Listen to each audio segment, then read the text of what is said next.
আমাদের প্রত্যেকের সঙ্গে যে জিন রয়েছে তার নাম হচ্ছে কারিন জিন। যে জিনের কাজ হচ্ছে আপনাকে ওয়াসওয়াসা দেওয়া। আমাদের দেশে কিছু মানুষ মনে করে কারিন নামক জিনকে খোলা যায়, বশীভূত করা যায় এবং তাকে দিয়ে নানা ধরনের কাজ করানো যায়। এটি একটি ভুল বিষয় এবং অপব্যাখ্যা ছাড়া কিছু না। কিছু কিছু জিন কখনো কখনো আপনার প্রতি আকৃষ্ট হতে পারে আপনার ভালো আমলের দ্বারা, আবার আপনার ক্ষতি করতে পারে আপনার খারাপ বদ আমলের কারণে। সে আকৃষ্ট হয়ে আপনার ক্ষতি সাধন করতে পারে। দুষ্ট দুরাচারী যে জিনগুলো রয়েছে আপনার ক্ষতি তখন সাধন করবে যখন তার মনোপুত না হয়। আবার আপনি ইবাদত বন্দেগী করছেন, কখনো কখনো ওয়াসওয়াসা দেওয়ার জন্য দুষ্ট দুরাচারী জিনেরা আপনার ক্ষতি করার চেষ্টা করবে।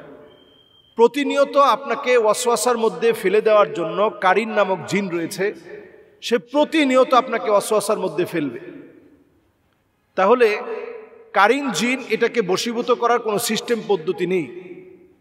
কেউ যদি মনে করে যে কোনো খারাপ কাজ করে ম্যাজিকের মাধ্যমে অথবা ব্ল্যাক ম্যাজিক করে বিভিন্ন গুনাহের কাজ করে আমি কারিন জিনকে আমার বশীভূত করব, এটা যদি কেউ করতে চায় এই কাজটা শিরক হবে, মারাত্মক ধরনের শিরক হবে।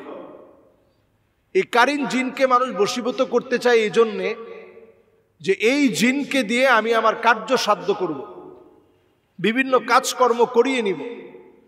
এই কাজকর্ম করানোর লক্ষ্যে অনেক সময় জিনকে আমরা বশীভূত করি। আল্লাহ রাব্বুল আলামিন আমাদের মতো করে তাদেরকেও আল্লাহ তাআলা ইবাদতকে বাধ্যতামূলক করেছেন। শরীয়ত আমার উপরে যেভাবে অর্পিত তার উপরও শরীয়ত ঠিক একইভাবে অর্পিত। আল্লাহ তাআলা মানুষকে বরং জিনের চাইতে শক্তিশালী বানিয়েছেন বহু দিক থেকে। জিন আপনার তেমন কোনো ক্ষতি করতে পারবে না যদি আপনি প্রতিনিয়ত কিছু কিছু বিষয়গুলো আমল করেন।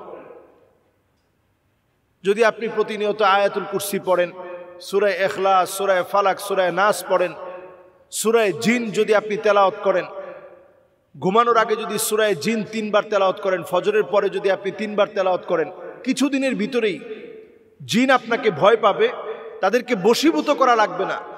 আপনি দেখবেন কোনো জিন আপনার কোনো ক্ষতি করবে না, বরং আপনার ভক্ত হয়ে যাবে। কিন্তু বশীভূত করে আপনি বিভিন্ন ভাবে তাদেরকে দিয়ে কাজ করাবেন, এই চিন্তা টাকা অর্থ কামাবেন, তখন তারা আপনার ক্ষতি করতে না পারলেও আপনার পরবর্তী প্রজন্মের ক্ষতি করবে, আপনার সন্তানদের ক্ষতি করার চেষ্টা করবে। যেহেতু আপনার হায়াতটা খুবই লিমিটেড, আমরা সর্বোচ্চ নবীজি সাল্লাল্লাহু আলাইহি সাল্লামের হাদিস অনুযায়ী বাইনা 60 ওয়া 70, 60 থেকে 70 বছর আমরা হায়াত পেয়ে থাকি। এর বেশি অনেকে পায়, আল্লাহ তাআলা হায়াত দিয়েছেন এজন্য পায়।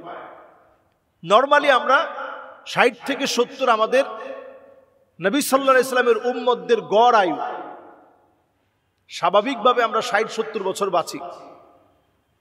আর একটা জিন 2500, 3000, 3500 বছর পর্যন্ত বাঁচে। তো সে আপনার প্রতিশোধ নিতে না পারলেও পরবর্তী প্রজন্মের প্রতিশোধ নিবে। এই জন্য এই বিষয়টা অত্যন্ত খেয়াল রাখা দরকার যে জিন নিয়ে ঠাট্টা করার বিষয় না। আমরা কারিন জিনকে, এখন এই শব্দটা একেবারে পরিচিত, অনেকেই এই কারিন জিনকে বশীভূত করার বিভিন্ন মন্ত্র শিখছেন, নানাভাবে এটাকে কিভাবে বশীভূত করা যায়। এই ধরনের মন্ত্রতন্ত্রে বিশ্বাস করে ঈমান ধ্বংস করা যাবে না।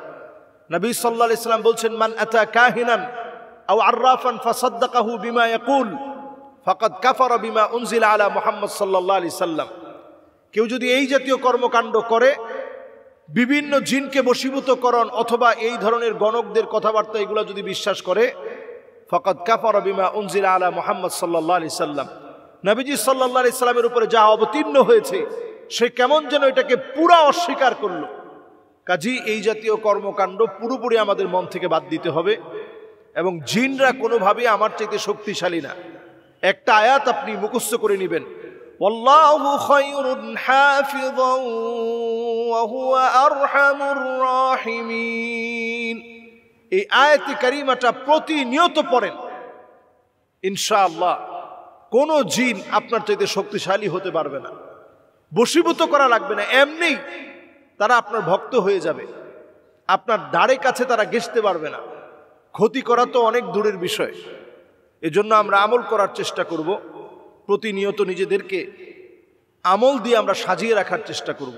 আল্লাহ রাব্বুল আলামিন আমাদেরকে তৌফিক দান করুক। আসসালামু আলাইকুম ওয়া রাহমাতুল্লাহি ওয়া বারাকাতুহু।